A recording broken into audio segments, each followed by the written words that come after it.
Интересно, что как и в Евреям 6 и 10 главе. Remember after he warns them in Hebrews 6, 1 through 8? Помните, как после того, как он их предупредил в стихах с 6 по 8.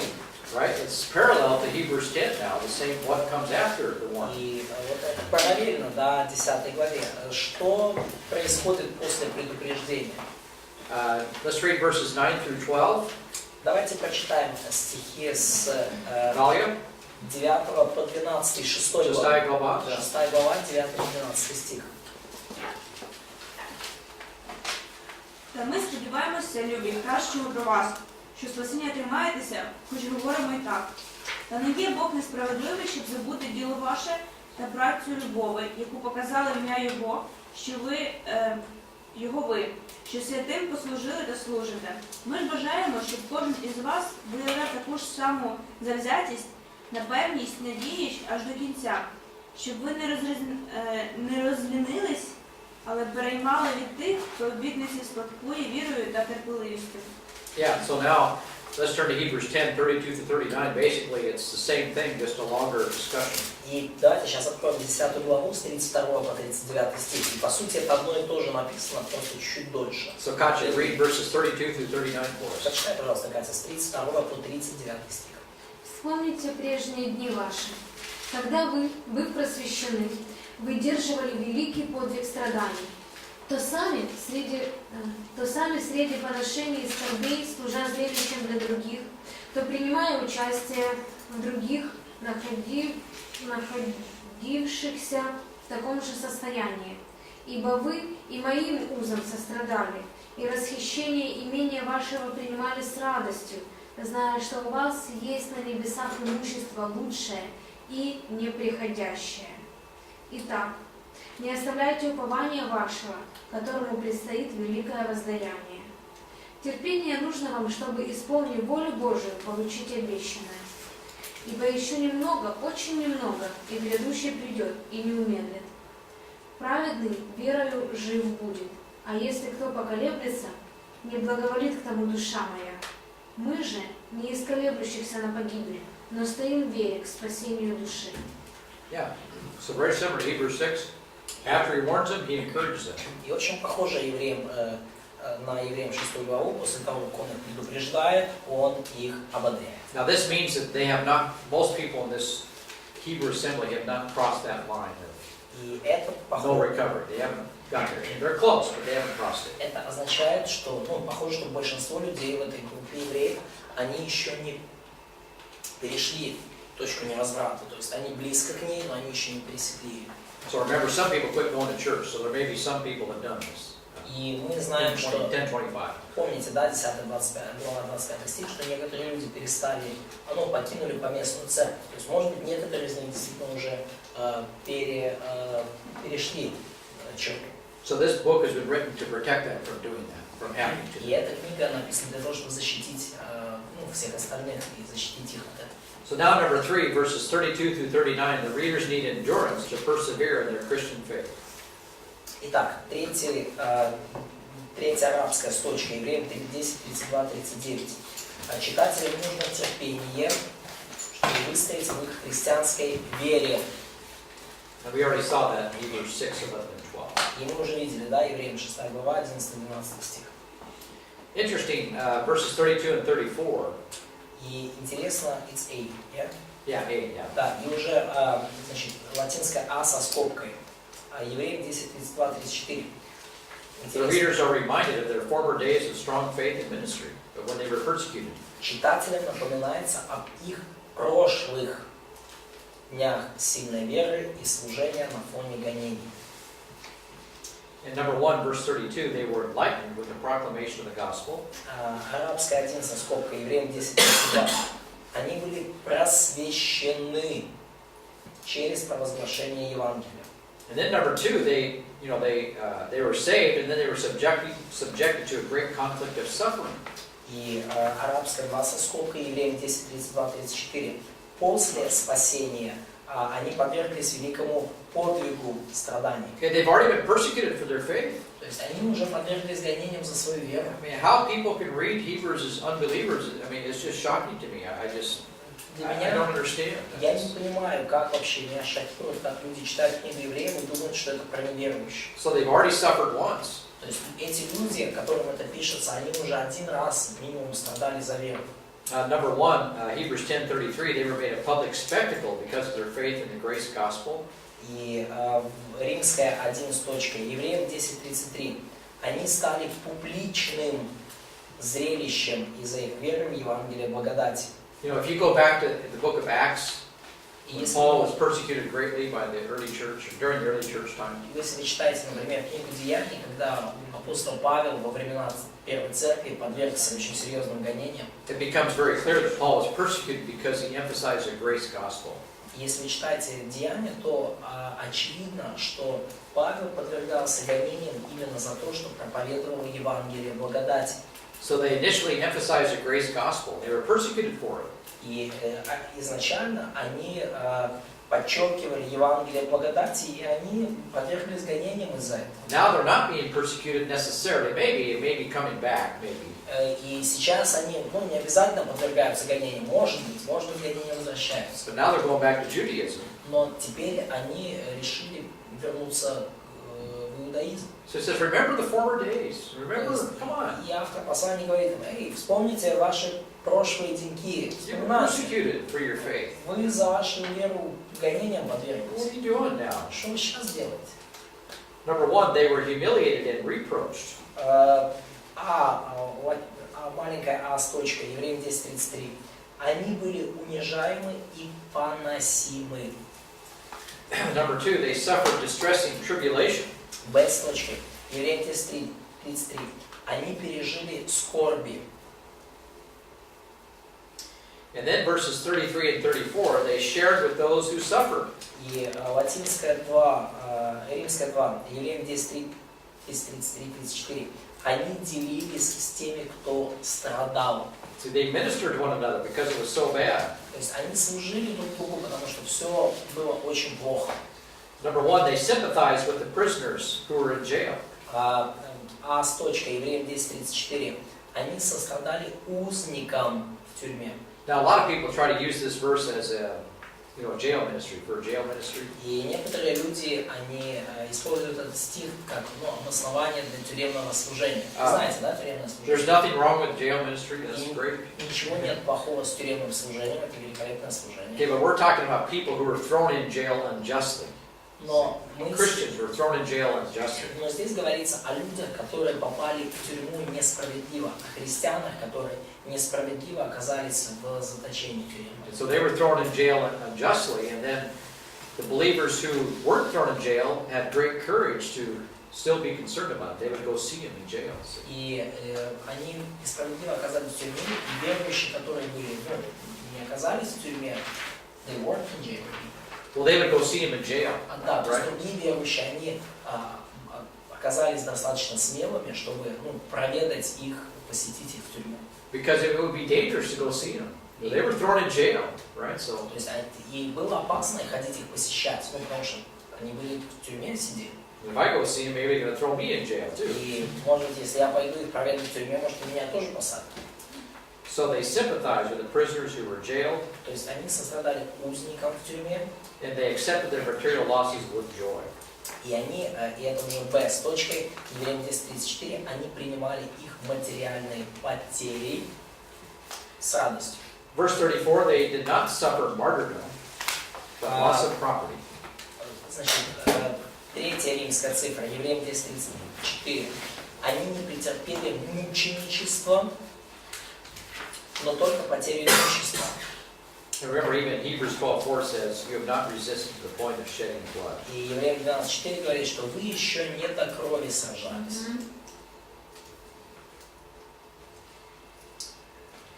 Number one, Hebrews 10:34.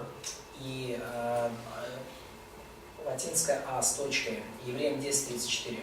They undoubtedly suffered reproach from their fellow Jewish brethren who ostracized them for accepting the grace gospel. Они, несомненно, переносили поношение от их иудейских собратьев, которые подвергали их остракизму. But these are the passages I was referring to За то, что earlier. они приняли Евангелие благодати, подобно тому, как это происходило в Фессалонике и в Вере. Acts 13 and 14 and then Acts 17. И вот отрывки, на которые опираюсь, это Деяния 13, 14, 17. The book of Galatians, the entire book, for example. Вся книга Галатам, например. And of course, that's also the same time they had the Jerusalem Council, remember? И, конечно же, в это время произошел собор в Иерусалиме. So everyone was fighting over the grace gospel at that И time. поэтому в это время все сражались против Евангелия благодати, все вокруг. Interesting, verse 34, the local authorities must have also been involved with their persecution because they lost their property and some were jailed. И интересный момент, это уже Б с точкой. Евреям 10:34. Местные власти также, по-видимому, участвовали в гонениях, потому что люди теряли свою собственность, и некоторые были посажены в тюрьму. So now, in light of what they've already survived, what they've already been the persecution once, right? И во свете того, что они уже один раз выжили в гонениях, и уже один раз, как минимум, подвергались гонениям. And so now B, verses 35 through 39, И the поэтому readers are сейчас, commanded not to throw away their confident faith. сейчас Б со скобкой маленькая, Евреям 10:35-39. Читателям заповедуется не оставлять их твердую веру, чтобы они могли избежать разрушения от Божьего суда. And so number one, Hebrews 10:35 and 36, confident enduring faith will earn the promised eschatological reward of the judgment seat.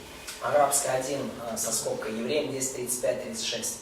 Твердая, стойкая вера заработает обещанную эсхатологическую награду на судилище Христовом.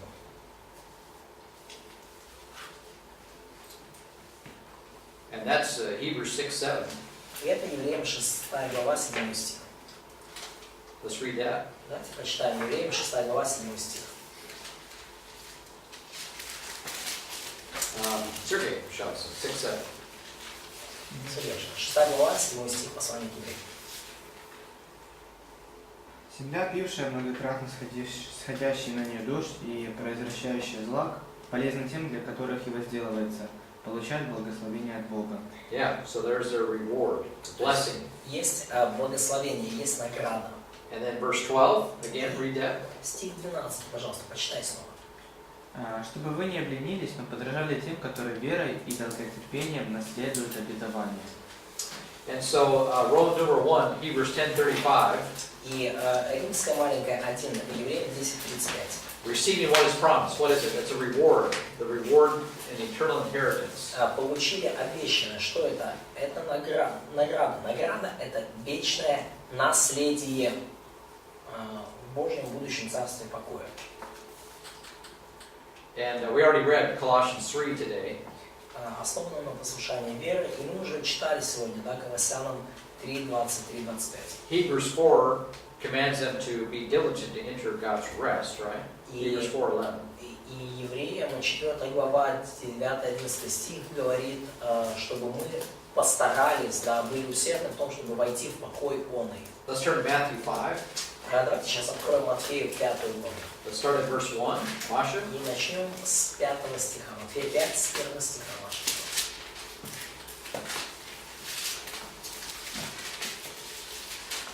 Матфея 5:5. Матфея 5, с Керадим. 1. Увидев народ, он зашел на гору, и когда сел, приступили к нему ученики его. И он, отверзши уста свои, учил их, говоря: блаженные нищие духом. Blessed, right? Благословлены, You блаженны. shall receive a blessing, in other words. То есть, иными словами, получат благословение. What does Jesus mean by blessed here? Что здесь? It's a little bit different word. То есть, What do you got? блаженные. Блаженные. Yeah, you are blessed. Yeah. Ну, то есть, блаженные, это значит благословлены. То есть, те, кто получит благословение.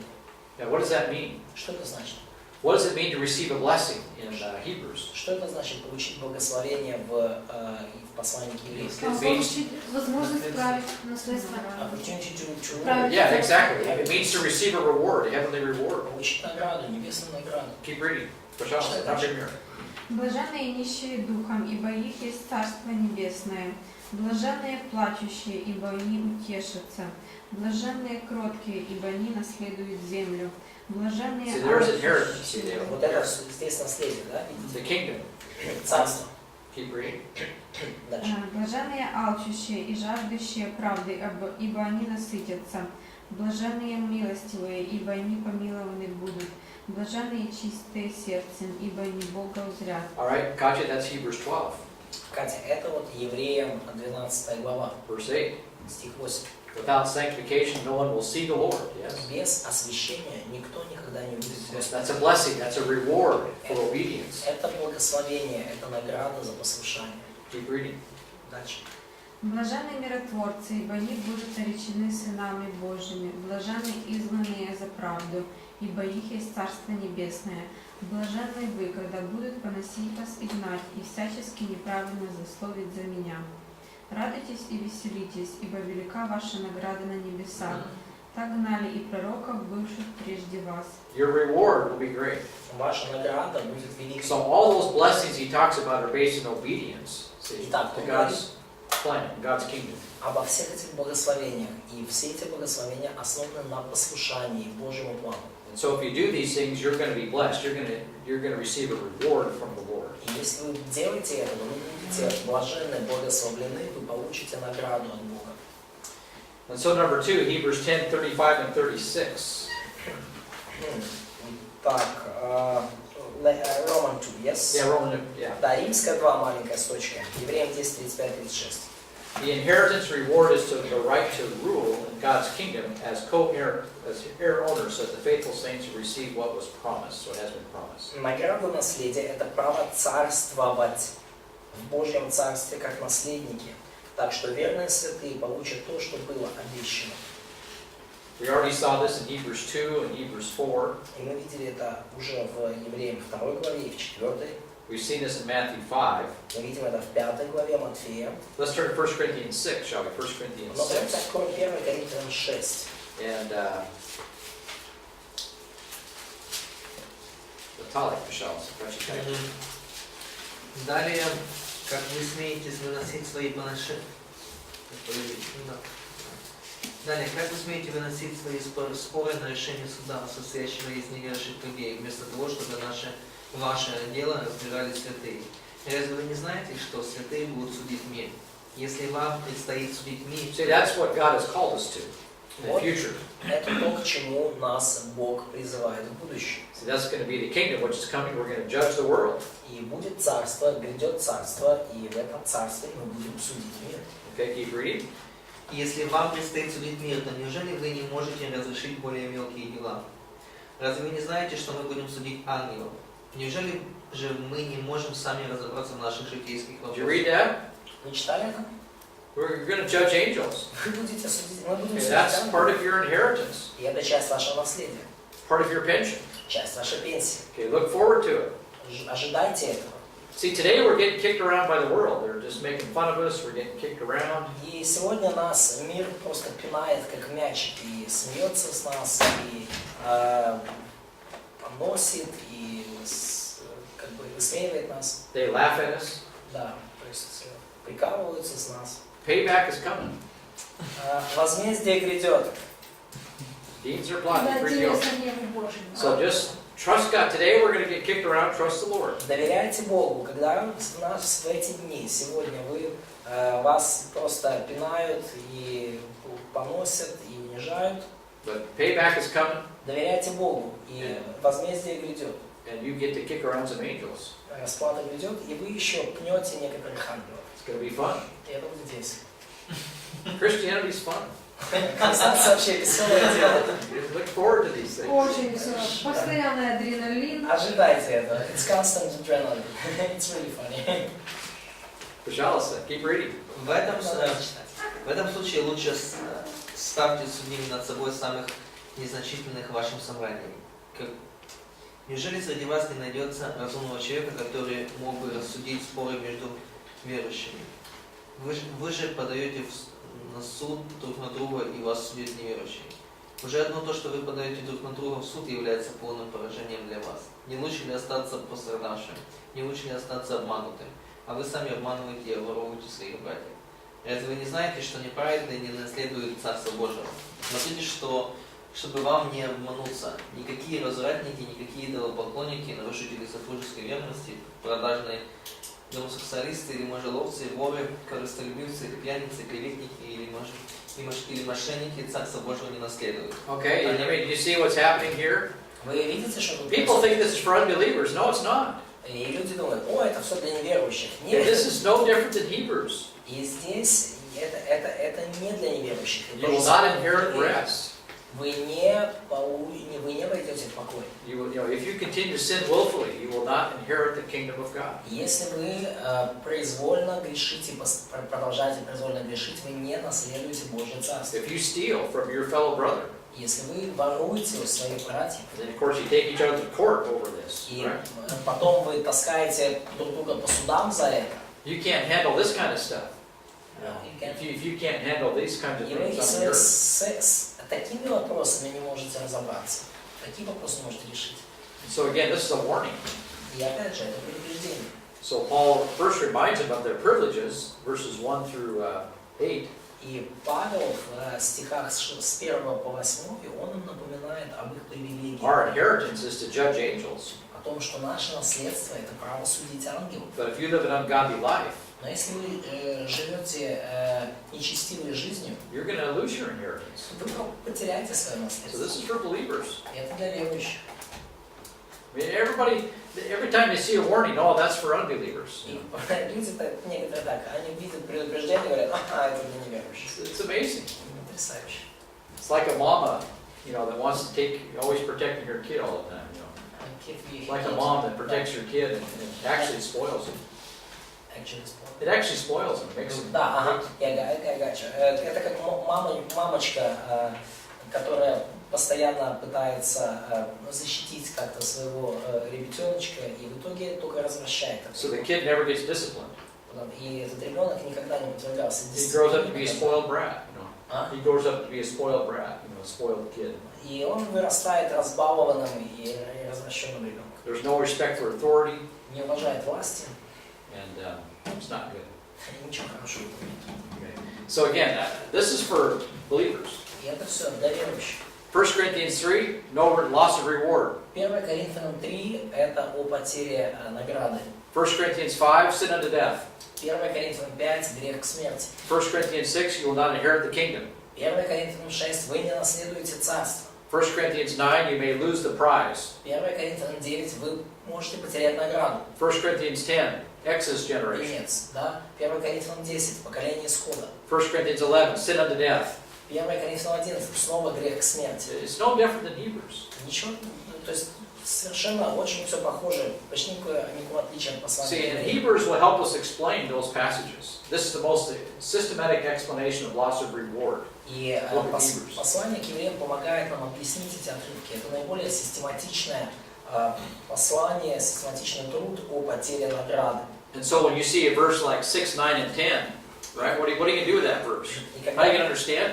И когда вы видите стихи такие, как 1 Коринфянам 6 глава, 9, 10, да, как вы толкуете эти стихи, как Well, вы we can понимаете? compare Hebrews with 1 Corinthians. И мы можем просто сравнить 1 Коринфянам с посланием к And then евреям. our understanding of Hebrews will help us interpret 1 Corinthians 6, verses 9 and 10. И наше понимание послания к евреям поможет нам понять и правильно истолковать 1 Коринфянам 6, 9, 10. Let's turn to Revelation 2. Давайте откроем Откровение 2 главу. So Revelation 2, verses 25 through 29. Откровение 2 глава, стихи с 25 по 29. Так, может быть, евреям написал Павел? So, maybe Paul wrote Hebrews. No, it can't be. Нет, это не может быть. Remember, we looked at that earlier. Помните, мы уже это раньше Это исследовали. это. Yeah, Hebrews 2 talks about Jesus, the apostles, and then himself. И евреям 2 глава говорит об Иисусе, апостолах и потом об авторе послания. So he distinguishes himself from the То apostles. есть он себя отделяет от апостолов.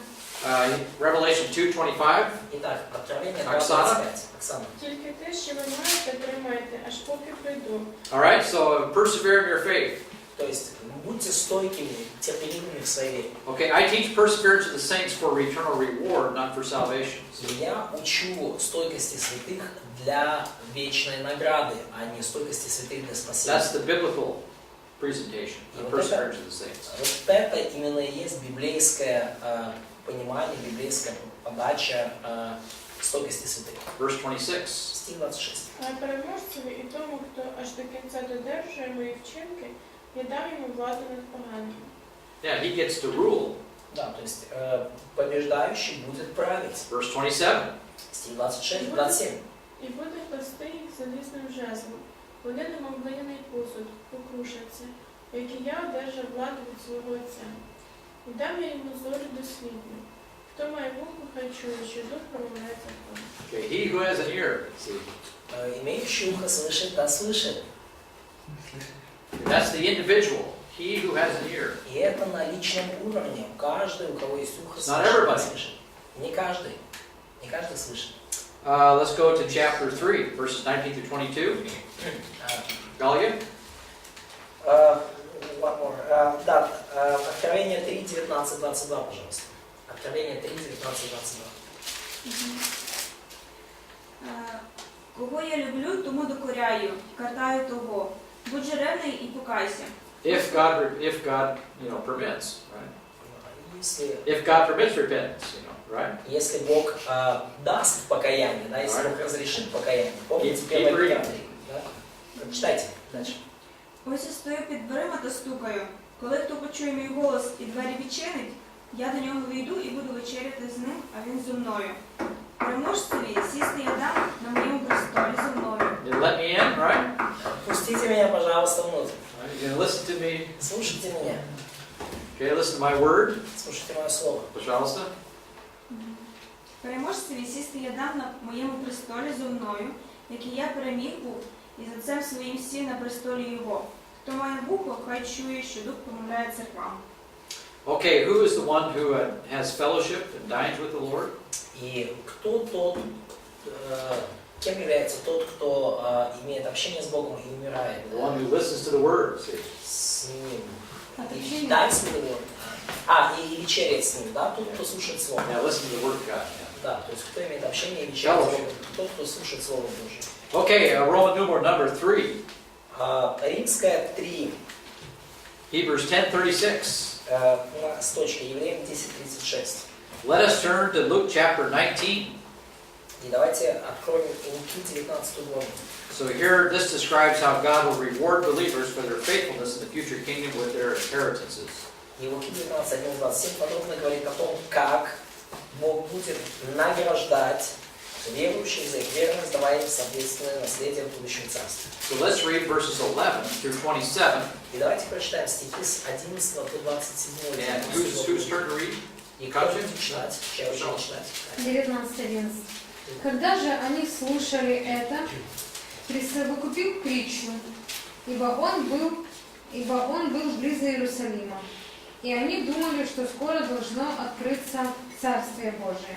И так сказал: некоторый человек высокого рода, отправляясь в дальнюю страну, чтобы получить себе царство и возвратиться, призвал же 10 рабов своих, дал им 10 мин и сказал им: употребляйте их в оборот, пока я возвращусь. Но граждане ненавидели его. Okay, so notice the slaves are distinguished from the citizens. И обратите внимание, граждане и рабы, есть различия между ними. So we have God the Father, we have God the Son, То есть есть Бог Отец, есть Бог Сын, we have the disciples, есть Его ученики. and then verse 14, the citizens, И в стихе 14 есть граждане. who are unbelievers. Это неверующие. All right? Ненавидели его и отправили вслед за ним посольство, сказав: не хотим, чтобы ты царствовал над нами. И когда возвратился, получив царство, велел призвать к себе рабов тех, которым дал серебро, чтобы узнать, кто что приобрел. Пришел первый и сказал: господин, мина твоя принесла 10 мин. И сказал ему: хорошо, добрый и верный раб, за то, что ты в малом был верен, возьми в управление 10 городов. Молодец. Пришел второй и сказал: господин, мина твоя принесла 5 мин. Сказал и этому: и ты будь над 5 городами. Yeah, so молодец. Пришел третий и сказал: господин, мина твоя, которую я хранил, а вот мина твоя, которую я хранил, и завернул в платок. Ибо я боялся тебя, потому что ты человек жестокий, берешь, чего не крал, и жнешь, чего не сеял. Господин сказал ему: «Твоими устами буду судить тебя, лукавый раб. Ты знал, что я человек жестокий, беру, чего не клал, и жну, чего не сеял. Для чего же ты не отдал серебро мое в оборот, чтобы я, придя, получил его с прибылью?» И сказал предстоящим: «Возьмите у него мину и дайте имеющему 10». He lost his reward.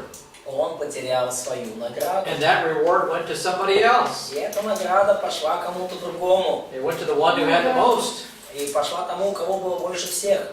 So people who don't walk with God, И Christians, люди, христиане, которые не ходят с Богом, не живут.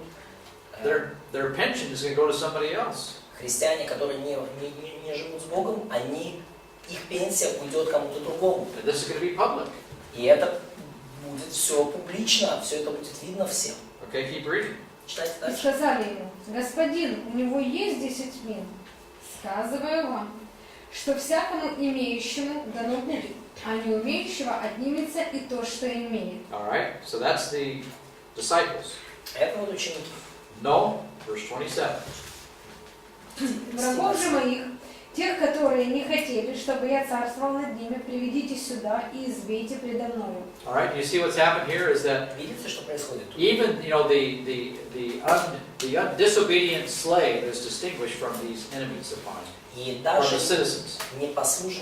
непослушный раб, он отделяется от вот этих граждан. So what do you do with a believer that doesn't walk with God? Что происходит с верующим, который не ходит с Богом, не послушает? Okay, these verses answer that question. Эти стихи отвечают на эти вопросы. They're going to lose their salvation? No. Потеряют ли они спасение? Нет. Their pension will go elsewhere. Их пенсия уйдет к другим. They will not inherit the kingdom. Они не наследуют царство. They will not inherit rest. Они не наследуют покой. They will lose the reward of the inheritance. Они потеряют награду своего наследства. So number one, it should say Hebrews 10:36 there. Number one should say, do you have 10:35 or 36? 36. Oh, okay, good. So Hebrews 10:36, Luke 19:11 through 14 presents the parable of a nobleman who went to a distant country. Латинская аст, маленькая строчка, Евреям 10:36. Луки 9:11-14 представляет притчу о некотором человеке высокого рода, в скобках Иисус, который отправлялся в дальнюю страну, чтобы получить себе царство и возвратиться. Второе пришествие Христа. He called 10 of his slaves believers and gave them 10 minas and said to them, do business with this until I come back. И призвал же 10 рабов своих верующих, дал им 10 мин и сказал: употребляйте их в оборот, пока я возвращусь. Now verse 14, number 2, describes the citizens, the Jewish people in general, who hated the nobleman as unbelievers. И Б с точкой. Евреям 10:36, Луки 19:14 описывает граждан, еврейский народ в общем, которые ненавидели этого человека, Иисуса, как неверующих. And then Luke 19:15 describes how after returning, the nobleman calls the slaves to account to see what they had done with his minas. С. Евреям Луки 19:15 описывает, как после возвращения знатный человек призывает своих рабов для отчета, чтобы увидеть, как они распорядились его минами. And then Luke 19, verses 16 through 19 describes how 2 faithful slaves are richly rewarded by the nobleman for wisely investing their mina to produce more minas. И Луки 19, 16-19 стих описывает, как 2 верных рабов были богато вознаграждены господином за мудрое вложение их мин, которое произвело еще больше. Number 5, Luke 19, 20 to 26. Луки 19, 20-26. Notice a lot of verses are given over this. Just a lot of Посмотрите, description. что много стихов было отведено для описания этого. This describes how a worthless slave forfeited his own reward by doing nothing with his mina. Луки 19:26 описывает, как негодный раб лишился своей награды, ничего не сделав со своей миной. And then finally, number 6, Luke 19:27. Луки 19:27. Господь повелевает, чтобы неверующие, описаны в 14 стихе, были убиты перед Ним. Заметьте, как четко они отделяют даже от того раба, который ничего не сделал со своей миной. Потеря награды не означает потерю спасения. Okay, so let's now go back to Hebrews 10. И давайте сейчас откроем основу Евреям Можно 10 вот 6 стих прокомментировать? Имеющему дано будет, а не имеющего отнимется. Can you comment verse 26 that from the one who doesn't to everyone who has shall more be given, to everyone who has shall more be given, but from the one who does not have, even what he does have shall be taken away. Can you comment this? Yeah, it's just another way of saying he lost his reward. Ну, это еще один просто способ сказать, And что that reward will потеряется go to the награда. one who has the most. И эта награда пойдет тому, кто имеет больше. То есть они заработали, у них были награды, и за то, что они работали, им еще добавилось. So they worked hard, they were already rewarded, and Yeah. because they worked hard, Now they're going to get more. да, они получат даже За больше. счет того, Yeah, they'll get- что как ничего не сделали. Because of this poor guy who Yeah. was lazy. Yeah. Да. То есть если кто-то So рядом you need to возле be- меня, So work with the Lord today. Поэтому будь с Богом, ходи с Богом сегодня, трудись для Него. So don't get mad, don't get mad at these people that, or try to send them to hell, right? Don't get upset with these people that aren't walking with God, that you want to send them to hell. И не очень-то переживайте там, когда вот, вокруг вас есть люди, которые там не ходят с Богом, и не надо их, не старайтесь их отправить в ад. Walk with God and you'll get the rewards. Вы сами, вы ходите с Богом, трудитесь для Бога, и вы получите в итоге их награду. можно так сказать, что если Сережа не трудится, то его награды пойдут ко мне, потому что я тружусь. So, can I say that if Sergey is lazy and he's not working hard, his reward in the end will come to me because I'm working hard. Ну, согласно этого принципа. Yeah, well, we'll see next Friday. Мы следующей пятнице. Most important week. We'll have a next examination on Fridays. Да, экзамен в пятницу, там все покажет, кто как трудился. So if Sergey flunks the test, right, И если Сергей провалит тест, then he can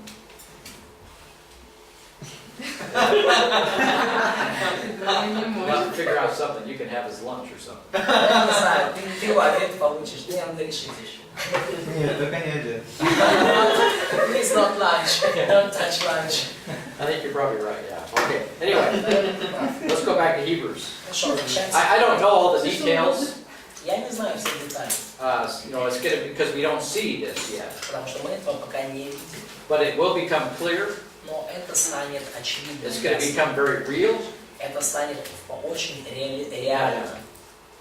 So let's turn to Hebrews 10, verses 37 and 38. И давайте откроем Евреям 10 главу, стихи с 37 по 38.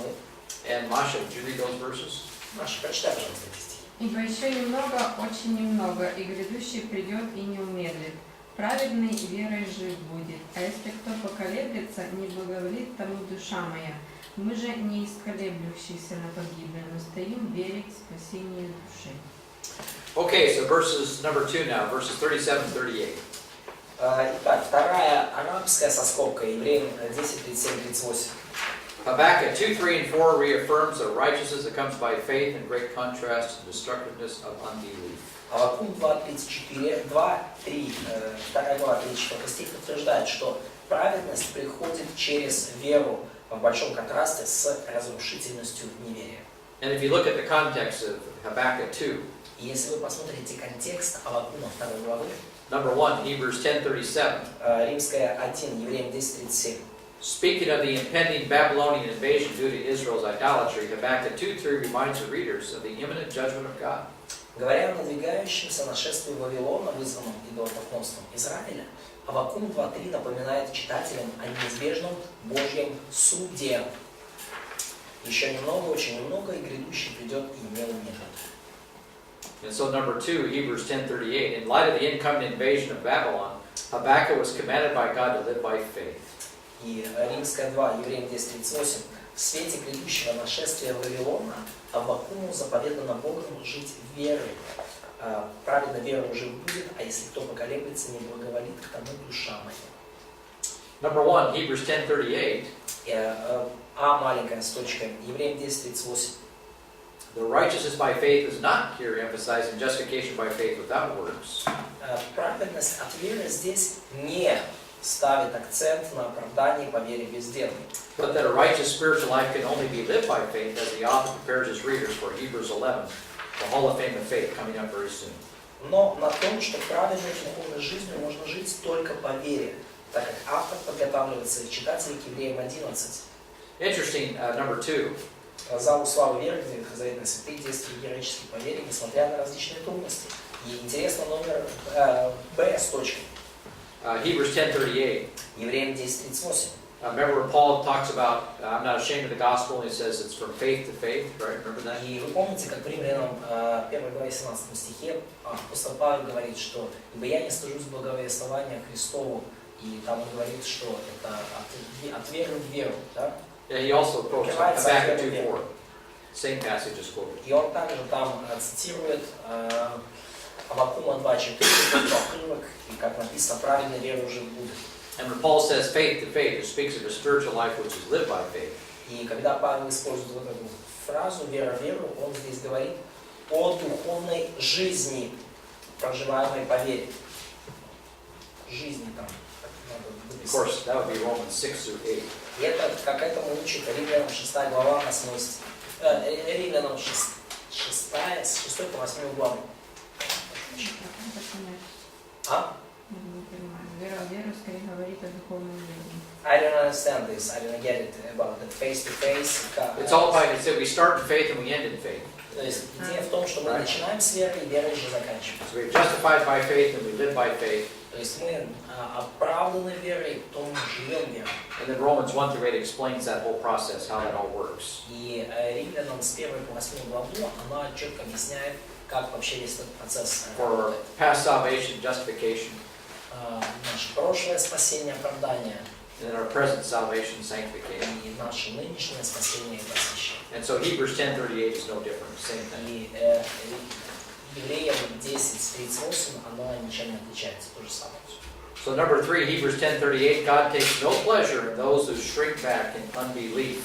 И Евреям 10:38, Бог не благоволит тем, кто колеблется в неверии. Who shrank back in unbelief? Кто колеблется в неверии? The Exodus generation. Поколение исхода. Don't do what they did. Не делайте то, чего они делают.